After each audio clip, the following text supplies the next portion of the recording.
رفقہ محترم، السلام علیکم ورحمۃ اللہ وبرکاتہ۔ آج ہم ایک بہت اہم پہلو کے لے کے گفتگو کریں گے، سمجھنے کی کوشش کریں گے۔ وہ بات، وہ پہلو امت مسلمہ کے حق کی بات ہے اصل میں، کہ امت مسلمہ جب ہم ایمان والے ہیں، ظاہر ہے ہمیں سارے فیصلے اللہ کے قاعدے کے مطابق کرنا چاہیے۔ ہم جب زندگی بسر کر رہے ہیں اللہ کے احکامات کے مطابق، تو سارے فیصلے ایچ اینڈ ایوری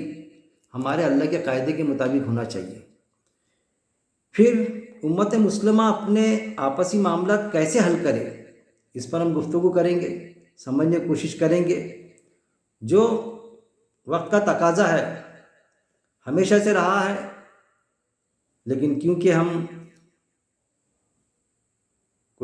اسلامی حکومت کے باشندے نہیں ہیں، باوجود اس کے کہ ہم کو کانسٹیٹیوشن سنویدھان کے مطابق بھی زندگی بسر کرنا ہے، چاہ کر نہیں چاہ کر بھی، لیکن ہمیں قرآن کے مطابق بھی زندگی بسر کرنا ہے۔ ہم کو سوال ہی پیدا نہیں ہوتا۔ اور جہاں تک کہ انڈیا کا معاملہ ہے، ہندوستان کا معاملہ ہے، کانسٹیٹیوشن نے اس کا حق دیا ہے ہر سماج کو، کہ وہ جو اس کے سماج کے جو ریتی رواج ہے، اس کے جو دھرم کی پڑھائی ہے، اس کے مطابق اپنی زندگی کے فیصلے کرے، وہ روکتے بھی نہیں اس سے۔ لیکن جب کبھی بھی آپ کورٹ میں جائیں گے، آیا وہ کوئی بھی سماج ہو، تو پھر فیصلہ تو جو سنویدھان ہے، جو کانسٹیٹیوشن ہے انڈیا کا، بھارتیہ سنویدھان، اس کے مطابق ہی فیصلہ ہوگا، سوال ہی پیدا نہیں ہوتا ہے۔ اس میں کسی کو اختلاف بھی نہیں ہونا چاہیے۔ اسی ضمن میں ابھی جو پہل ہو رہی ہے کہ یونیفارم سول کوڈ، سمان ناگرک قاعدہ، یہ لاگو ایک اسٹیٹ میں تو ہو گیا، اور بہت جلدی شاید پورے ہندوستان میں بھی لاگو ہو جائے، تو پھر ہمارے لیے سوچنے کا مقام، بہت سے ہمارے ہندو بھائی بھی اس بارے میں سوچ رہے ہیں، ہر سماج، کہ گویا ان کے جو دھرم کے حساب سے جو چلتے ہیں، تو وہ سارے فیصلے دھرم سے ہٹ کر، یا کچھ فیصلے ہوں گے جیسا وراثت کا قانون، جائیداد میں حصہ، یا پھر بچوں کی شادی کس عمر میں کی جائے، اور دوسرے دیگر معاملات۔ وہاں پر یہ دیکھنے میں آیا کہ ان لوگوں کی بھی کچھ ناراضگیاں بن رہی اس پر، کہ نہیں لاگو ہونا چاہیے۔ لیکن لاگو ہو چاہے نہ ہو، لیکن ہمیشہ سے کورٹ کا یہ رویہ رہا، ہمارے شاسن پرشاسن کا بھی یہ رویہ رہا، کہ ریلیجن کے ادھیکار ہے ہم کو، دھرم کا ہر کسی کو، ہر ناگرک کو، تو اسے پورا حق ہے کہ وہ اپنے فیصلے کورٹ میں نہ آئے۔ کورٹ کا ورک لوڈ بڑھتا، اننیسیسری ایکسپینڈیچر بڑھتا گورنمنٹ کا یا کورٹ کا، اتنی وقت، اتنا ٹائم لگتا، اتنے کیسز رہتے وہاں پر کہ 4 5 سال، 10 سال لگ جاتے اس کیس کو کمپلیٹ کرنے میں، اس کی سنوائی کے لیے، یا اس کو اختتام تک کے، چرن سیما تک کے پہنچانے کے لیے۔ تو وہ چاہتے، کورٹ بھی یہ چاہتی، اس کی پروویژن بھی ہے کہ بھائی آپ خود اپنے تئیں اپنا فیصلہ کر لے، آپ کے دھرم سے، جو بھی دھرم ہے آپ کا، جیسا ہندو لا بھی موجود ہے، مسلم پرسنل لا بھی موجود ہے، کہ اس حساب سے فیصلہ کر لے۔ لیکن جب اگر کورٹ میں جائیں گے آپ، تو کورٹ میں تو قاعدے کے حساب سے فیصلہ ہوگا۔ اگر یہ قانون لاگو ہو گیا تو سمان ناگرک قاعدے کے حساب سے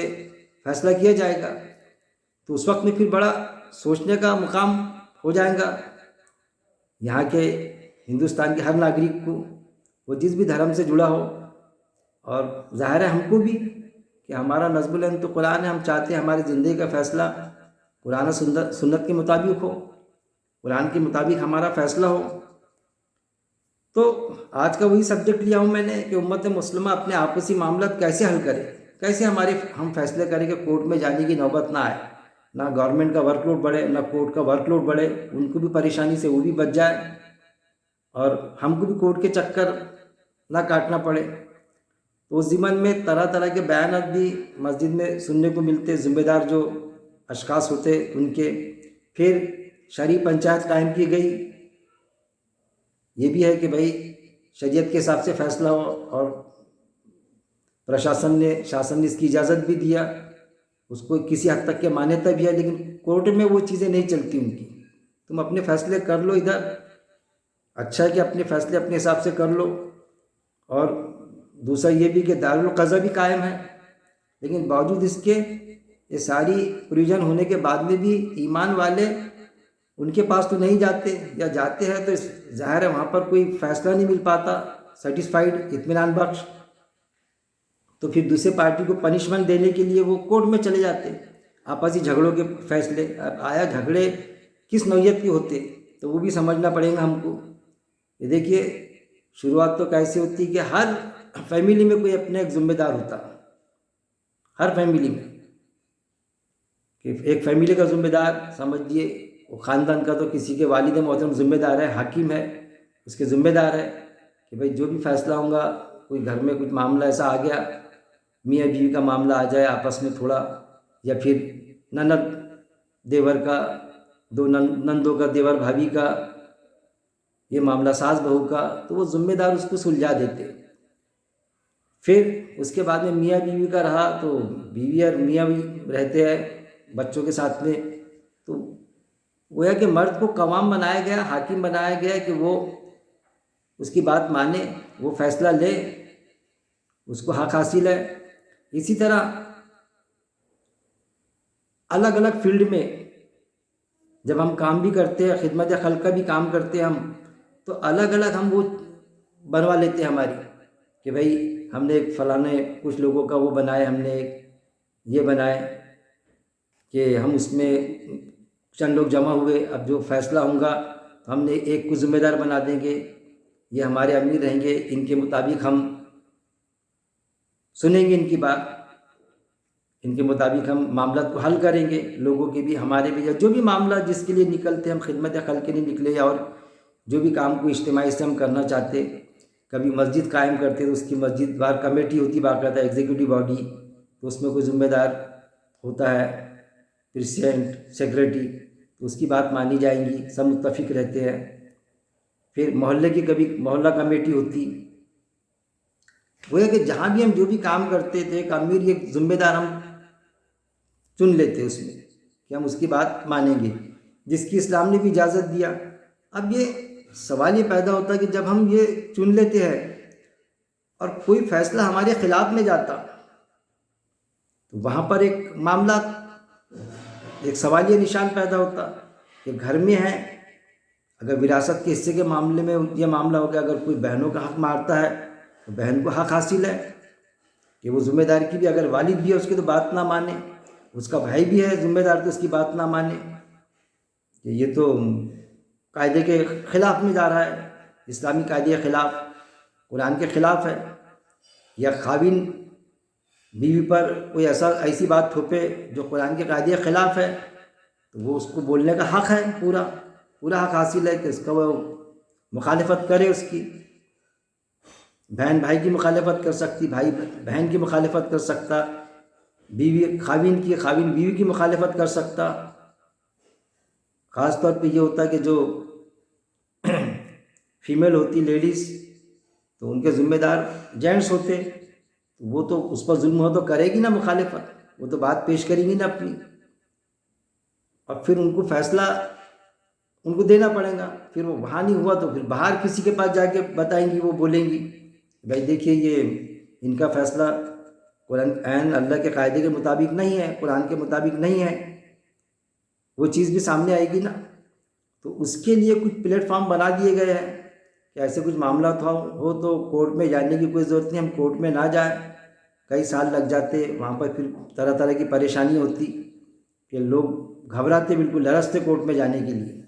اور کورٹ بھی نہیں چاہتی کہ آئے کر کے ورک لوڈ بڑھے ہمارا۔ اب وہ فیصلوں کو لے کے لوگوں کو جاگرت کیا جاتا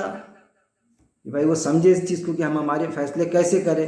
تو اس کی اصل میں نوعیت کیا ہے کہ ہم فیصلہ کیسا ہو ہمارا زندگی گزارنے کا طریقہ، کہ ہم آپس میں بھی، ہماری رشتہ داری میں کوئی ہم پر ظلم نہ کرے، شادیوں کے پیغام کے سلسلے سے، یا رشتہ ہو گیا یا شادی ہو گئی تو وہ سلسلے سے کہ اس کے بعد میں کوئی زندگی بسر کر رہا ہے تو وہاں اس کو ڈسٹربنس نہ ہو. گویا کہ امت مسلمہ کے کافی بہت کچھ معاملات ایسے ہیں چھوٹے موٹے یا بڑے کہ جس میں ان میں آپس میں اختلاف ہو جاتا ہے، اور وہ چاہتے کہ ہم قرآن کے مطابق ہم کو فیصلہ ملے، لیکن چاہ کر بھی وہ فیصلہ نہیں مل پاتا. ایک دوسری پارٹی کی ضد کرتی، ضدم ضدی کا معاملہ چلتا وہاں پر ایک دوسرے پر، تو اس میں پھر مشکلیں جاتی. وہ بات کو، وہ چیز کو ہم یہ سمجھیں گے کہ کیا قرآن میں کیا ڈائریکشن ہے، اور قرآن میں ڈائریکشن کہاں کس جگہ پر ہے. تو آپ کو سورہ نساء آیت نمبر 59، 4 کی 59، اور سورہ الحجرات آیت نمبر 9 اور 10، 49 کی 9 10، اس میں چند ایک ڈائریکشن ملیں گی. پہلے ہم سورہ نساء آیت نمبر 59 کو سمجھنے کی کوشش کریں گے. اللہ کے نام سے جو بڑا مہربان نہایت رحم کرنے والا ہے. اے لوگو جو ایمان لائے ہو، اطاعت کرو اللہ کی اور اطاعت کرو رسول کی اور اولو الامر کی، یعنی صاحب امر کی تم میں سے. پھر اگر تنازع ہو تم میں، یعنی تم میں اگر اختلاف ہو کسی چیز میں، تو پھیر دو اسے طرف اللہ کے اور رسول کے، اگر ہو تم ایمان رکھتے اللہ پر اور آخری دن پر، اور یہ بہتر ہے اور زیادہ اچھا ہے انجام کے اعتبار سے. اب دیکھیے کس قدر کلیئر ڈائریکشن اللہ رب العزت نے دیا یہاں پر، کہ اللہ کا خطاب ایمان والوں سے، اے لوگو، اے انسانوں، اے لوگو جو ایمان لائے ہو، اطاعت کرو اللہ کی. کس کی اطاعت کرنا ہے؟ اللہ کی اطاعت کرنا ہے، اللہ کے قاعدے کے مطابق زندگی بسر کرنا ہے، اور اطاعت کرو رسول کی. اب پھر رسول کی اطاعت، اب یہاں ہم سمجھیے کہ اس وقت میں جب آپ صلی اللہ علیہ وسلم حیات تھے، دنیا میں موجود تھے ایمان والوں کے ساتھ میں، تو ظاہر ہے آپ صلی اللہ علیہ وسلم پر وحی نازل ہوتی تھی. کوئی معاملہ آ گیا تو وحی نازل ہوتی تھی اللہ کی طرف سے، وہ معاملے درست ہو جاتے تھے اور آپ صلی اللہ علیہ وسلم بتاتے تھے.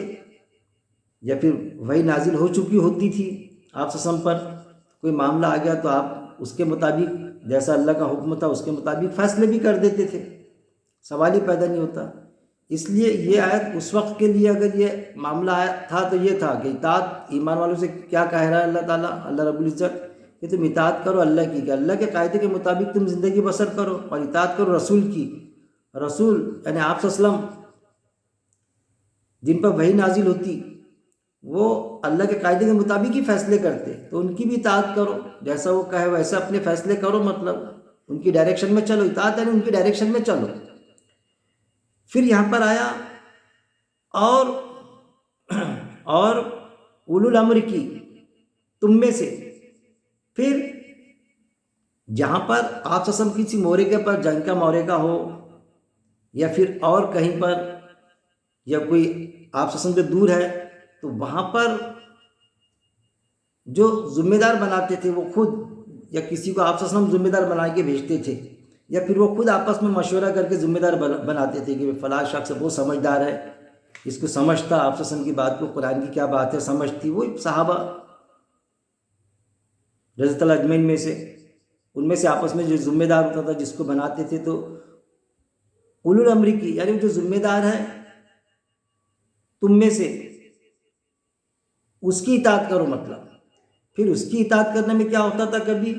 کہ کسی معاملے میں پھر اگر تنازع ہو جائے تم میں کسی چیز میں، تو اس وقت میں بھی تنازع ہوتا تھا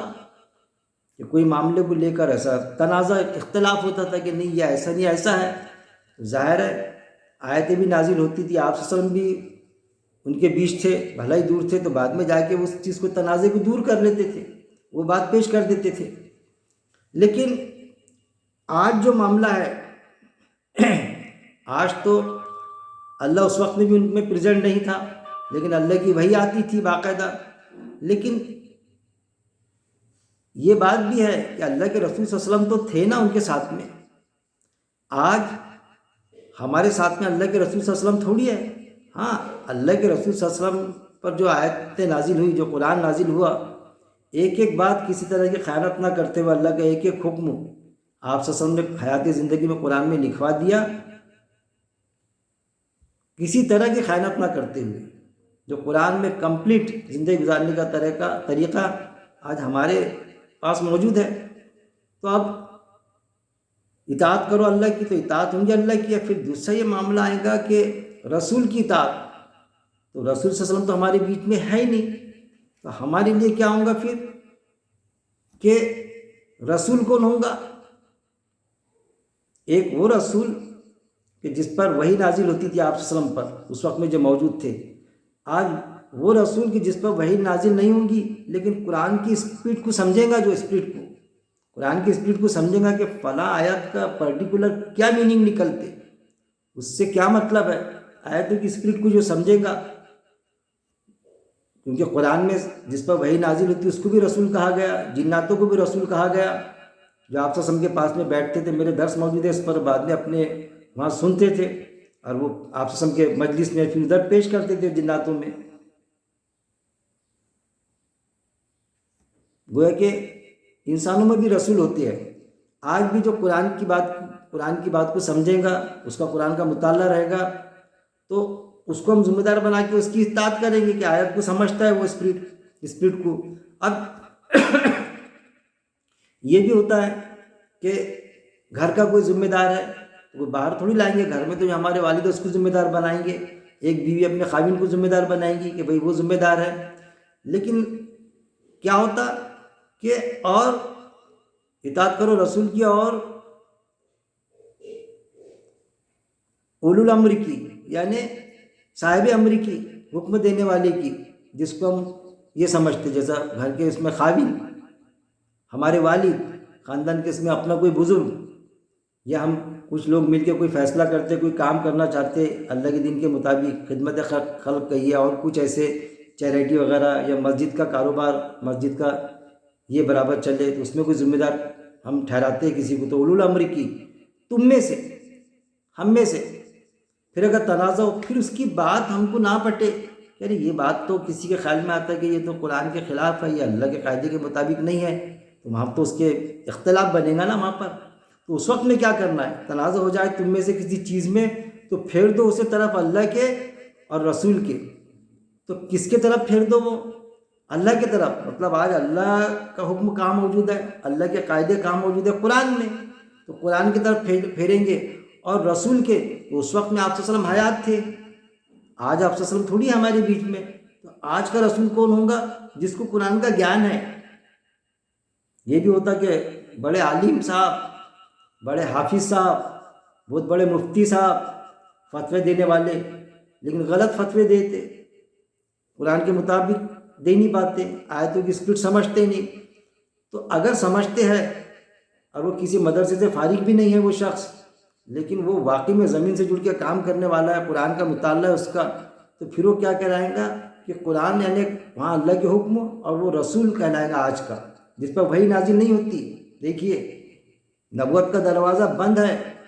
ایک رسول وہ جو پہلے آتے تھے انبیاء اکرام، جن پر وحی نازل ہوتی تھی، وہ نبی بھی ہوتے تھے، رسول بھی ہوتے تھے۔ ایک آپ صلی اللہ علیہ وسلم کہ جو نبی بھی تھے، رسول بھی تھے۔ اب کا جو رہے گا، جس کو قرآن کا گیان رہے گا، جس کو سمجھ بوجھ رہیں گے قرآن کی، تو وہ رسول رہیں گا۔ تو اگر کسی بات پر ہمارا گھر کا فرد ہو، یا ہمارے دوستوں میں سے ہو، یا ہمارے خاندان میں سے کچھ ہم نے اس کو ذمہ دار بنایا، اس کا فیصلہ کچھ الگ جاتا، اور کسی کو نوٹیفائڈ ہوتا وہ کہ یہ فیصلہ آپ کا غلط جا رہا ہے، تو وہ جو قرآن کا گیان رکھتا ہے اس کے پاس جائیں گے ہم، وہاں ہمارا فیصلہ جائیں گے، تنازع ہو تو، اختلاف ہو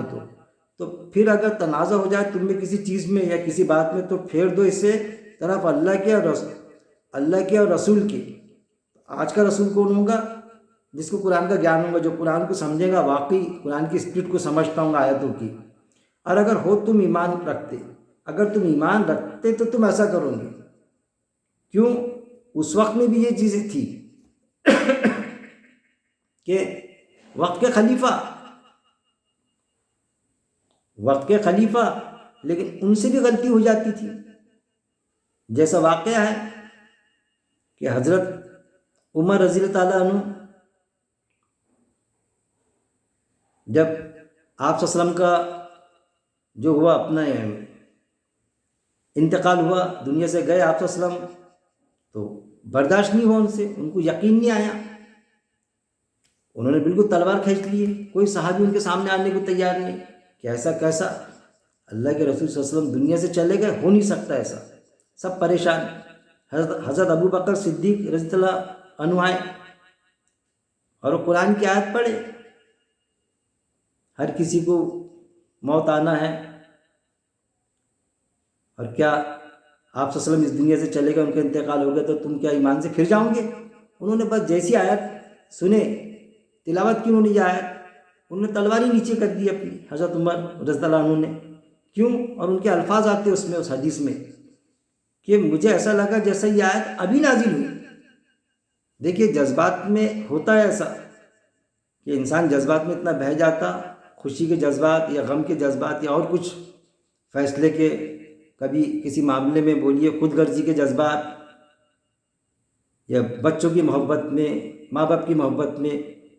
کہ انسان جذباتی بن جاتا، صحیح فیصلہ لے نہیں پاتا. لیکن جب آیت آتی سامنے تو پھر ساری چیزیں وہ سب بھول جاتا ہے کہ یہ تو اللہ کی بات آ گئی. تو ان کے سامنے جب آیت آ گئی تو یہ الفاظ ہیں ان کے کہ مجھے ایسا لگا جیسا یہ ابھی آیت نازل ہوئی. مطلب ان سے بھی غلطی ہو رہی تھی. اب جو حضرت ابوبکر صدیق رضی اللہ عنہ آئے تو ان پر کیا آیت نازل ہوئی تھی؟ کہ آیت تو آلریڈی پہلے سے نازل ہی تھی، جس کو حضرت عمر رضی اللہ عنہ سمجھ نہیں پائے. حضرت ابوبکر صدیق رضی اللہ عنہ نے برابر سمجھا. کچھ صحابے بھی سمجھ رہے تھے لیکن ان کی ہمت نہیں ہو رہی تھی ان کو روکنے کے لیے. جذباتی تھے نا، جذبات میں بہہ گئے تھے، محبت کے جذبات آپ صلی اللہ علیہ وسلم کے لیے، محبت کا تقاضا. تو یہ ہوتا ہے. تو اس وقت میں حضرت ابوبکر صدیق رضی اللہ تعالیٰ عنہ کیا تھے؟ مطلب رسول تھے میں سمجھتا، جن پر وحی نازل نہیں ہوئی تھی. وحی تو آپ صلی اللہ علیہ وسلم پر نازل ہوئی تھی، لیکن وہ میسج جو نازل تھی وہی، وہ ایکچول اس آیت کی اسپرٹ کو سمجھے، اس آیت کی اسپرٹ کو سمجھے. ان کو بھی محبت تھی آپ صلی اللہ علیہ وسلم سے. حضرت عمر رضی اللہ تعالیٰ عنہ سے بھی زیادہ ہم تو کمپیئر نہیں کر سکتے، لیکن کم سے کم اتنی تو محبت تھی نا. ان کی بھی تو محبت کا تقاضا تھا، لیکن وہ جذبات میں نہیں بہہ گئے. لیکن یہ بہہ کے تو ان کو آیت پیش کر دی. تو وہ اصل میں رسول تھے کہ ایک آیت پیش کرے، نہ کہ ان پر آیت نازل ہوئی تھی. آج بھی اگر کوئی معاملہ ہوتا، کسی معاملے میں کچھ بھی، کوئی محبت میں کسی فیصلے پر بھائیوں میں ڈسپیوٹ رہا، اختلاف ہو گیا کسی جائیداد کے معاملے میں یا اور کچھ معاملے میں، میاں بیوی کا جھگڑا ہوا، بیٹے اور باپ کے بیچ میں کوئی اختلاف ہوا، اور کچھ کسی طرح کے کوئی معاملہ، ایک ایمان والے کا دوسرے ایمان کے ساتھ میں، جگہ کے معاملے میں، پڑوسی کا، جذبات میں بہہ گیا، وہ کسی بچے پر کسی نے کچھ ظلم کر دیا کسی پر، یا ظلم نہ کرا، اور اس نے سمجھ لیا میرے بچے کو کیسا مارا، میرے بچے کے ساتھ میں ایسا کیسا، اور وہ معاملہ ہو گیا، جذبات میں بہہ گیا. تو ہم قرآن کی آیت جب پیش کریں گے اس کے سامنے، تو وہ اصل میں کیا رہیں گا؟ آیت پیش کرنے والا رسول رہیں گا کہ وہ میسج پہنچا رہا. تو جب اگر کوئی ذمہ دار ہے، آیا وہ وقت کا خلیفہ کیوں نہیں ہوتا، وہ بھی اگر ذمہ دار رہیں گا، اور وہاں جب آیت پیش کی جائیں گی تو وہ سرنڈر ہو جائیں گا. اور ہوئے حضرت عمر رضی اللہ عنہ ہوئے، ایک وقت میں انہوں نے ایک ڈیسیجن لے لیا تھا، فیصلہ لے لیا تھا کہ بھئی عورتیں بہت زیادہ مہر مانگتی تھی، تو ایک میعاد مقرر کی تھی فکس کہ اس سے زیادہ مہر نہیں مانیں گی عورتیں. تو حدیث میں آتا کہ خطبے کے دوران، اس وقت میں تو عورتیں مسجد میں بھی آتی تھی نا. حدیث میں دو طرح کے آتے ہیں، ایک تو یہ آتا ہے کہ بھئی رستے سے چلتے چلتے راستہ روک لی اس خاتون نے، ایک عام خاتون نے، ایک خطبے کے دوران کھڑے ہو کے کہنے لگی. وہ پردے میں رہتے تھے نا باقاعدہ ادھر اپنا، جیسا یہ تھا معاملہ. تو بات پیش کر دی، بھئی آپ نے تو ہمارا حق مار دیے. تو کہنے لگے حضرت عمر رضی اللہ عنہ کہ میں نے خاتون، میں نے، آپ نے خواتین کا حق مارے، میں نے کون سا حق مارا؟ تو اللہ تو قرآن میں کتنی بھی تعداد مہر باندھنے کی عورت کو حق حاصل ہے کہ وہ کتنا بھی مہر باندھے. یہاں تک کہ اس نے یہاں تک کہ کہا، اللہ نے قرآن میں اجازت دیا، اس نے یہ کہا کہ پہاڑ برابر بھی سونا باندھ سکتی مہر میں عورت. اور آپ نے ایک میعاد مقرر کرے. تو ان کے الفاظ ہے کہ عمر غلطی پر تھا. جیسی اس نے قرآن کا ریفرنس دی، قرآن کا حوالہ دی تو حضرت عمر رضی اللہ عنہ وقت کے خلیفہ سرنڈر ہو گئے ایک عام خاتون، نہیں عمر الفاظ ان کی عمر غلطی پر تھا، اے خاتون میں میرا حکم نامہ واپس لیتا، کہ یہ تھا۔ تو وہ اس ٹائم پہ جو میسیج دے رہی تھی کیا تھی؟ عورتوں میں کوئی رسول یا نبی ہوتا کیا؟ لیکن ایک میسیج پہنچا رہی تھی، ایک یعنی بولنا چاہیے ایک میسیج پہنچانا، رسول کی شکل ایک وہ ایکٹیویٹیز انجام دے رہی تھی۔ تو قبول کرے، تو آج بھی کچھ لوگ ایسے ہیں جن کو قرآن کا گیان ہے، وہ پیش کرتے، تو جب کسی معاملے میں تنازع ہو، باوجود اس کے کہ ہم نے جس کو ذمہ دار بنایا کہ ہماری قوم کا ذمہ دار ہے، ہمارے خاندان کا ذمہ دار ہے، ہماری فیملی کا ذمہ دار ہے، کوئی بڑا بزرگ بولیے، کوئی جانکار، اور جب کوئی معاملہ اس سے کچھ غلط ہوتا تو اس میں جو بتایا گیا کیا ڈائریکشن ہے، تم میں سے اگر تنازع ہو جائے تم میں سے ایک چیز میں تو پھیر دو اسے طرف اللہ کے اور رسول کے، اگر ہو تم ایمان والے، کہ کس میں اولو الامر آیا یہاں پر، صاحب امر، جس کو ہم نے ذمہ دار بنائے، چاہے وہ مسجد کمیٹی کا ذمہ دار کیوں نہیں ہوتا، کسی معاملے میں اگر غلط جا رہا ہے وہ، تو ہم کو بولنے کا حق ہے کہ ہم تنقید کریں اس کو۔ اب آج کل تو وہ نہیں ہوتا معاملہ تنقید کا، سوال ہی نہیں کر سکتے، جبکہ حضرت عمر رضی اللہ عنہ کے وقت میں تو تھا یہ چیزیں، کہ آپ خطبہ دے رہے ہیں، ایک شخص اٹھ کے کھڑے ہو گیا کہ بیت المال سے، تو آپ کو معلوم ہے واقعہ پورا، وہ میں ہمیشہ کہتا ہوں ایک ہی کپڑا، ایک جیسا کپڑا ملا تھا، اور آپ کی جسامت تو میرے سے بھی زیادہ ہے، آپ کو کیسا ہو گیا لباس اس میں، ہمارا تو ٹیلر کے یہاں ہوا نہیں۔ تو انہوں نے کہا میرا لڑکا بتائیں گا، میرا فرزند انجمن، تو انہوں نے کہا کہ کپڑا ہم کو دونوں کو ویسے ہی ملا تھا، آپ کے اتنا ہمارا بھی نہیں ہو رہا تھا، لیکن میں نے میرا لباس کا کپڑا میرے والد محترم کو دے دیا، تو دونوں کو ملا کے ہو گیا۔ اب اس کے بعد میں تو سوال ہی پیدا نہیں ہوتا، تو نے سوال ہی کیوں کرا؟ آج مسجد میں سوال کرو آپ خطبے کے دوران، ارے مسجد میں کیا جانے کے بعد میں بھی کرو، جو ان کے ہوتے نا چٹے بٹے مارنے کو اٹھ جائیں گے آپ کو، یہ حالت ہے۔ تو یہ ساری چیزیں ہیں، تو تنقید کی بھی اجازت ہے، اور پھر جو وقت ذمہ دار جو ہے اس اختلاف کرنے کے بھی ہم کو پورا حق حاصل ہے، لیکن اختلاف رہا تو ہم اپنا اختلاف پیش کریں، ہم تنقید کریں کسی معاملے پر، لیکن جو سمجھتا قرآن کی بات جو بھی، تو اس کے پاس جائیں گے، وہ بھی جائیں گا، ہم بھی جائیں گے، یا وہ بلائیں گا، وہ پوچھیں گا اس سے، تو پتہ چلے گا کہ قرآن کی آیت یہ شخص کے مطابق میسج دیتی یا آپ کی بات صحیح ہے۔ جس نے سوال کیا اس کی بات غلط ہوگی تو وہ آیت کے حساب سے پروف ہو جائے گا کہ نہیں آپ غلطی پر ہو، یہ ذمہ دار صحیح ہے، یا ذمہ دار کی بات نکلی تو ذمہ دار کو ماننا پڑے گا، یہ چیز تسلیم کرنا پڑے گا کہ نہیں آپ اس پر ہو، آپ صحیح ہو، باوجود اس کے کہ وہ عام شخص ہو، کیونکہ ایک ہوتا ہے کوئی چیز کو چلانا، اسلام کی بات کو چلانا، اس کے چند ذمہ دار ہوتے ہیں، تو کچھ این جی اوز بنا دیے، بیت المال قائم کر دیے، اس کے ذمہ دار چند ہی ہوتے، لیکن اس کا ایفیکٹ پوری قوم پر پڑتا، ان کے صحیح فیصلوں کا ایفیکٹ پڑتا، مثبت انداز میں اگر انہوں نے غلط فیصلے لیے تو لوگوں پر ظلم بھی ہوتا، کہ کسی کو ضرورت تھی پیسوں کی، اور بولتے ہم تحقیق کر کے دیں گے، ہم دیتے نہیں، جبکہ قرآن میں سوال والے کا سوال پورا کرو، اور وہ تحقیق کر کے دیکھنے کا انہوں نے وہ بنائے کہ نہیں ہم تو ویسا نہیں دیں گے، تو پھر تو وہ جو ہے اگر ایک بھی چھوٹ جاتا ہے تو ایک قانون اسلام کا قاعدہ بھی یہ ہے، اور انڈیا کا بھی قاعدہ یہ ہے سنویدھان میں، کہ بھلا ہی 99 گنہگار چھوٹ جائے لیکن ایک بے گناہ کو سزا نہیں ہونا چاہیے، اسلام کا بھی یہ قاعدہ ہے۔ جن کا قرآن کا مطالعہ ہے تو ان سے آپ پوچھیں گے تو بولیں گے بالکل یہ قاعدہ ہے، کیونکہ وہ ہے نا کہ جانے انجانے میں بھی ہم سے غلطی نہیں ہونا پائے، وہ چیز کا لحاظ ہونا چاہیے، اس لیے تنقید کا حق حاصل ہے ہر خاص و عام کو، تو وہ تنقید ہونا چاہیے۔ تو وہ جو ذمہ دار ہے تو یہاں وہی چیز بتائی گئی کہ اگر جو صاحب امر ہے جس کو ذمہ دار بنائے، اس وقت میں باوجود اس کے کہ وقت کے خلیفہ کیوں نہیں ہوتے، تو ان کے خلاف آواز اٹھتی تھی کہ یہ کیسا فیصلہ لیا آپ نے، اور وہ اپنے آپ کو درست کر لیتے تھے یہ معاملہ، بلکہ یہاں تک کیا آتا حدیث میں کہ خلیفہ نے تو یہاں تک کہ کہا کہ میں خلیفہ ہوں، لیکن اگر میں کوئی غلط فیصلہ لوں، صحابہ رضی اللہ اجمعین سے کہا انہوں نے کہ میں کوئی غلط فیصلہ لوں تو مجھے تم کیسا درست کروں گے؟ ایک صحابی نے بالکل ایسا تلوار کھینچ کے کہا اس سے درست کر دیں گے آپ کو، اسی لیے جنگیں بھی ہوئی۔ اب کون حق پر تھا کون نہ حق پر تھا وہ سب بات کی بات ہے، وہ ہسٹری میں جانے کی ضرورت نہیں ہے ہم کو، کسی کی غلطی ڈھونڈنا یا نہیں ڈھونڈنا. ہم کو کیا کرنا وہ دیکھیے آپ. جو گزر چکا, جو چلے گئے اس دنیا سے, ان کے عمل کا فیصلہ, ان کے عمل کی پوچھ ہم سے نہیں ہوگی, ہم کو ہمارے عمل کی پوچھ ہونا ہے. تو ہم اس میں نہ ٹٹولے کون غلطی پر تھا کون صحیح پر تھا. ہم کو کیا کرنا ہے کہ ہمارا کوئی ذمہ دار ہے, اس سے غلطی ہوتی ہے, جس کو ہم نے صاحب امر بنایا, جس کو اولو الامر کہا قرآن نے کہ تم اطاعت کرو اللہ کی اور اس کے رسول کی. اور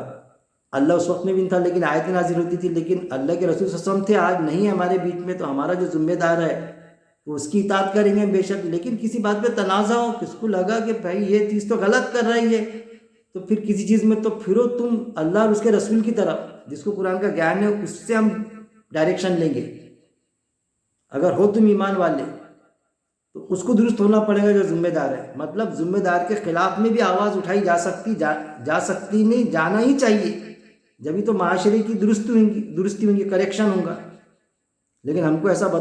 بنا دیے نا. اور پھر ہوتا کیا کہ ہم جس کو ذمہ دار بناتے وہ بھی ایک معاملہ بڑا سوچنے کا مقام ہے. پھر سورہ الحجرات سورہ نمبر 49 اس کی آیت نمبر 9 اور 10 لیں گے ہم کہ اس میں کیا ڈائریکشن ہے, کس حساب کی. کہ اگر کسی ایک ذمہ دار جس کو بنائے ہم نے, اس کے خلاف میں بات ہم نے لے کے گئے, جیسا پہلے میں نے سورہ نساء کی آیت میں آپ کو بتایا ابھی کہ وہ ہوا تو اب وہ اپنی خود درست ہونے کو تیار نہیں ہے. وہ یہ بھی ایک معاملہ ہے کہ نہیں میں صحیح پر ہوں. اب ایک تو جس کو قرآن کا گیان ہے مستق کے یہ کریں گے, پھر ایسا ہوتا کچھ اس کے سپورٹ میں چلے جاتے.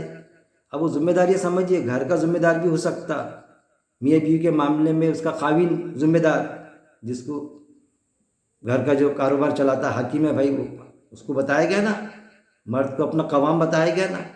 فیملی کے حساب سے کوئی بڑے بزرگ ذمہ دار یا بڑا بیٹا ذمہ دار, محلے کے حساب سے کوئی بڑی معتبر شخصیت ذمہ دار جس کو مان سمان دیتے. ہم اس کو ذمہ دار بنائے تھے. حالانکہ ذمہ دار بنانا چاہیے جس کو قرآن کا گیان ہو, جو قرآن کی اسپرٹ کو سمجھتا ہو اس کو. تو اس میں اختلاف ہوا تو پھر دو گروہ بن جاتے, کچھ اس کا سپورٹ کرتے ذمہ دار کا, کچھ اس کا. کبھی ایسے گروپ بن جاتے, کبھی ایسے بنتے کہ دو لوگوں کا جھگڑا ہوتا, میاں بیوی کا جھگڑا ہوا تو کچھ خاوند کے سپورٹ میں, کچھ بیوی کے سپورٹ میں, بیٹے باپ کا ہوا تو کچھ باپ کے سپورٹ میں, کچھ بیٹے کے سپورٹ میں, بہنوں کا ہوا کوئی یہ بہن کے سپورٹ میں, کچھ وہ بہن میں. ایسے رشتہ داروں میں آپس میں ایسے بڑھ جاتے. ایسا دو ایمان والوں میں بھی ہوا, ایسا کسی معاملے میں پڑوسی ہو یا کسی معاملے میں کوئی پلاٹ کی خریدی ہو, گھر کی خریدی ہو, کچھ بھی معاملہ ایسا لین دین ہو, پیسے وہ دینے کو تیار نہیں, اس کے پیسے تو ہوتے نا, ایسے معاملات آتے ہیں نا امت مسلمہ میں. جو فیصلہ قرآن کے حساب سے کرنا چاہیے, ہم نے کورٹ میں جانے کی کوئی ضرورت نہیں ہم کو. تو اس وقت میں کیا ہوتا, تو یہاں سورہ الحجرات میں اللہ نے وہ ڈائریکشن دیا کہ سورہ الحجرات آیت نمبر 9 اور 10 دونوں دیکھ لیں گے ہم. اللہ کے نام سے جو بڑا مہربان نہایت رحم کرنے والا ہے. اور اگر دو گروہ مومنوں میں سے وہ باہم لڑ پڑے مطلب کوئی تلوار سے لڑنا نہیں, اٹھا پٹک کی جنگ نہیں, باتوں سے ہو رہا ہے کہ ان میں آپس میں اختلاف ہو گیا, وہ دو گروہ میں بٹ گئے وہ, کیونکہ جو ذمہ دار تھا وہی صحیح فیصلہ کر نہیں سکا. آیا وہ بیوی کا مرد ہو یا گھر کا کوئی بڑا ہو یا محلے کا کوئی بڑی معتبر شخصیت ہو, وہ کر نہیں پائے تو گروہ بٹ گئے, کچھ اس کے سپورٹ میں کچھ کے سپورٹ میں. تو وہ کیس آتی ہے اگر دو گروہ مومنوں میں سے, مومن یا مسلم نہیں, کسی ماننے والے عمل کرنے والے. مسلم مومن میں یہ فرق ہے کہ مسلم یعنی صرف بات کو مان لیتا, تسلیم کر لیتا, مومن یعنی عمل پیرا ہو جاتا, اس پر پریکٹیکلی عمل کرنا شروع کر دیتا. اور اگر دو گروہ مومنوں میں سے, عمل کرنے والوں میں سے, ایمان والوں میں سے, وہ باہم لڑ پڑے, ان میں کسی بات پہ اختلاف آ گیا, لڑ پڑے, دو گروپ بن جائے اس میں, جیسا آج ہے ایک جماعت الگ دوسری جماعت الگ, یہ جماعت کا یہ فیصلہ وہ جماعت کا وہ فیصلہ, وہ مسلک کا وہ فیصلہ یہ مسلک کا یہ فیصلہ, چل رہی نا چیزیں, یہ دونوں میں اختلاف. وہ اپنے پلیٹ فارم سے یہ بات کرتے کہ طلاق ہو گئی, وہ بولتا طلاق نہیں ہوئی, بیک وقت 100 بار بولنے سے بھی نہیں ہوتی, عدت کی مدت ضروری ہے. یہ ہے نا اختلاف گروہوں میں, یعنی گروپوں میں ہے نا اختلاف, ہے نا مسلک کے اختلاف, جماعت کے اختلاف، جبکہ قرآن میں اللہ نے صاف فرما دیا اللہ کے پاس میں صرف 2 جماعتیں، حفظ اللہ اور حفظ الشیطان، ایک اللہ کی جماعت اور ایک شیطان کی جماعت، تو پھر باقی یہ سب کیا ہے؟ تو یہ جو ہے تو اصل میں یہ پلیٹ فارم ہے اللہ کے دین کے کام کرنے کے، اللہ کے دین کو سمجھنے کے، دین یعنی زندگی گزارنے کا طریقہ، وے آف لائف، اور اس کے مطابق زندگی بسر کرنے کے، تو پلیٹ فارم میں ہم کسی بھی جماعت سے جڑ کے کام کریں، کوئی مذاقیہ نہیں، لیکن اللہ کی رسی کو مضبوطی سے تھامے رکھیں۔ اللہ کی رسی کیا ہے؟ قرآن، ادھر ہی اللہ تعالیٰ بتا رہا ہے پہلی آیت میں بھی، اس میں بھی وہی چیزیں، وہی ڈائریکشن۔ اگر 2 گروہ مومنوں میں سے وہ باہم لڑ پڑے، کسی معاملے میں اختلاف ہو، لڑ پڑے، 2 گروہ، گروپ وائز چل رہا ہے معاملہ، تو صلح کرا دو، تو صلح کرا دو درمیان ان دونوں کے، تو دونوں کے درمیان بات چیت کر کے صلح کرا دو کہ بھئی آپس میں لڑو مت، لڑنے کی کوئی ضرورت نہیں، جو معاملہ ان کا سمجھے ہم صلح کرانے کی کوشش کریں، کوئی بھی تھرڈ پرسن، 2 جماعت والے لڑتے، 2 گروپ لڑتے، تو کوئی دوسرا پہل کرے، اس میں بیچ میں دخل اندازی کرے ان کے بیچ میں کہ بھائی کیا ہے آپ کا معاملہ، کیسا معاملہ ہے، اللہ کے واسطے فیصلہ کرے ان کا، تو صلح کرا دے دونوں، ان دونوں کے، تو صلح کرا دو درمیان ان دونوں کے، یعنی صلح کرانے کی اس کی نیت ہونا چاہیے، نہ کہ ان کو لڑانے کی، کہ ادھر یہ پارٹی کو کچھ کہہ رہا ہے، وہ پارٹی کچھ کہہ رہا ہے، بیوی کو کچھ کہہ رہا ہے، خاوند کو کچھ کہہ رہا ہے، بیوی کے رشتہ داروں کو کچھ کہہ رہا ہے، خاوند کے رشتہ داروں کو کچھ کہہ رہا ہے، باپ بیٹوں کا جھگڑا ہے تو باپ کو کچھ الگ، بیٹے کو الگ، لڑوانے کے کام نہیں ہونا، ملانے کے، تو صلح کرا دو درمیان ان دونوں کے۔ پھر اگر زیادتی کرے ان دونوں میں سے ایک دوسرے پر، اگر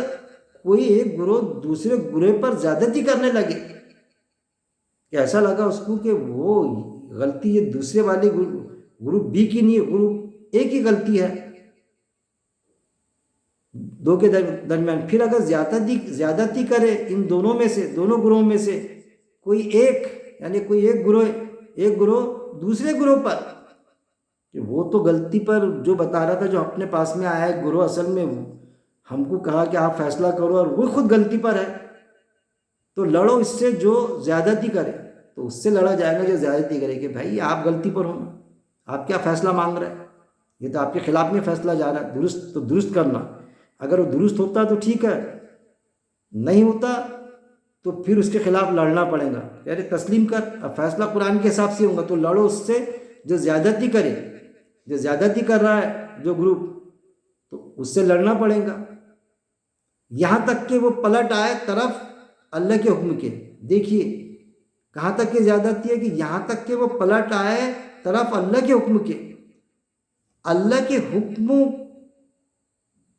وہ پلٹ آئے طرف اللہ کے حکم کے، کہ اللہ کے حکم کی طرف پلٹ کے آنا چاہیے اسے، اس وقت تک کہ اس سے لڑنا پڑے گا، اس سے بحث کرو، اس کو سمجھاؤ، اس کو پریشر ڈالو کہ دیکھ قرآن میں یہ حکم ہے اللہ کا، تو کیسا یہ حکم کو مانتا کہ نہیں مانتا، ماننا پڑے گا، کیوں زیادتی کر رہا ہے ہم پر۔ تو یہاں پر کیا آیا کہ یہ نہیں آیا وہاں پر کہ کوئی خلیفہ ہے تو اس کا سپورٹ کر دینا، کوئی ذمہ دار ہے، کوئی بڑے مفتی صاحب ہے، بڑے عالم صاحب ہے تو اس کا سپورٹ، سیدھی بات ہے کہ پلٹ آئے طرف اللہ کے حکم کے، تو اللہ کا حکم کہاں موجود ہے؟ قرآن میں موجود ہے میرے بھائی، قرآن میں اللہ کا حکم موجود ہے، تو قرآن کے ذریعے سے اس کو منوانا پڑے گا ہم کو۔ ابوبکر صدیق رضی اللہ عنہ نے قرآن کی آیت کا ریفرنس دیے تھے، وہ خاتون نے جو عورتوں پر زیادتی ہوتی تھی خلیفہ کو قرآن کی آیت بتائی تھی اس نے۔ ہمارے ہاں تو ایسا رہتا کہ قرآن یہاں صاف آیا کہ پلٹ آئے طرف اللہ کے حکم کے، جب آپس میں اختلاف ہو تو دونوں جماعتوں کا وہی نظم القرآن ہی ہے، لیکن پھر بھی آپس میں طلاق کو لے کے کچھ لے کے ڈسپیوٹ ہو گیا، تو قرآن کے ساتھ میں ان کے بڑے عالم، یہ اگر ادھر کا عالم پکڑیں گے تو وہ اپنا عالم بتائیں گا، اپنا قاری صاحب، اپنے مفتی صاحب کا نام لائیں گا، بڑے دگج، کوئی ضرورت نہیں، یہاں تک کہ وقت کے خلیفہ کے بھی فیصلے بتانے کی ضرورت نہیں، قرآن کی آیت بتاؤ اور معاملہ سیدھا کرو، وہ پلٹ آئے طرف اللہ کے حکم کے، پھر اگر وہ پلٹ آئے تو صلح کرا دو، وہ مان لے تو صلح کرا دو آپس میں، کہ بھائی جو ہوا بھول جاؤ، اب آپس میں کوئی اختلاف مت رکھو، کوئی دشمنی مت رکھنا، مل جل کے کام چلنے دو آپ کا۔ وہ پلٹ آئے تو صلح کرا دو درمیان ان دونوں کے ساتھ، عدل کے، کیسا عدل کے ساتھ میں، کہ اس بیچ میں اگر کسی نے کس پر زیادتی کیا تو اس کو معافی مانگنے لگا دینا کہ بھائی درگزر کرو، عدل کے ساتھ میں، انصاف پہ، یعنی کسی ایک گروپ کا سپورٹ نہ کرے، باوجود اس کے کہ ہمارا رشتہ دار ہو، ہمارا بیٹا ہو، ہمارا بھائی ہو، ہمارا باپ ہو، کوئی ضرورت نہیں کہ اگر ہمارا بیٹا لڑکا ہے اور ہماری بہو تو دوسری ہے تو بیٹے کے سپورٹ میں نہیں،